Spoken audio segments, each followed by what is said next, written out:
Теута Арифи ќе остане впишана во историјата на Тетово како прва жена градоначалник, но тетовци велат ќе ја запаметат и по многуте ветувања, а малку сработеното. Не се задоволни бидејќи изминативе 4 години не биле решени најголемите проблеми: менаџирањето со сметот, водата, лошата патна инфраструктура. Ништо не се работело, запуштен е градот за никаде, ни со вода, ни со улице, ни град, све е катастрофа. Нема ништо што да се пофали што. Кој ви е најголемиот проблем според вас кој остана нерешен? Па со водата. Сега нема. Без хидрофор и со хидрофор па нема. Тешко е. Со водата е проблем голем, а без вода се знае дека не може да се живее. Патиштава, низград, не изградено.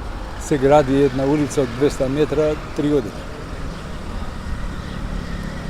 Нема да риберите за тоа, ништо. Немамо градоначалник.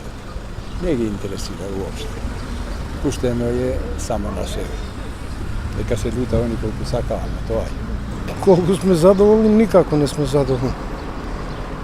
Нешто направила, нешто не направила и така. Кои се најголемите проблеми кои според вас останаа нерешени? Кои се најголеми? Патиштата. Еве, например, ова Благоетовска треба да се отвори. Не знам колку години мостот е направен тука кај болницата.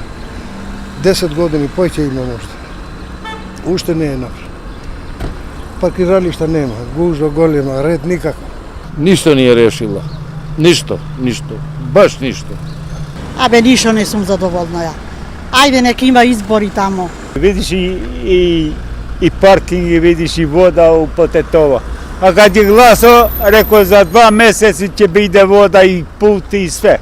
Ништо не е направено. Но не само од актуелната градоначалничка. Тетовци велат дека не се задоволни генерално од работењето на градските власти изминативе 2 децении и постојаното таложење на проблемите. Градот под шара последниве години добива само погрдни епитети. Град со најголема загаденост, со проблеми со недостиг на вода во 21 век, со огромен сообраќаен проблем и лоша патна инфраструктура. Најголемите комунални проблеми со кои Тетово се сочува години и години наназад се чини ќе продолжат да се пренесуваат од една на друга локална власт. Нити сегашното општинско раководство изминативе 4 години не успеа да најде решение за нив. Поради се уште нераспишаните локални избори, како резултат на неконституирањето на собранието, ова општинско раководство по се изгледа ќе остане се до средината на мај.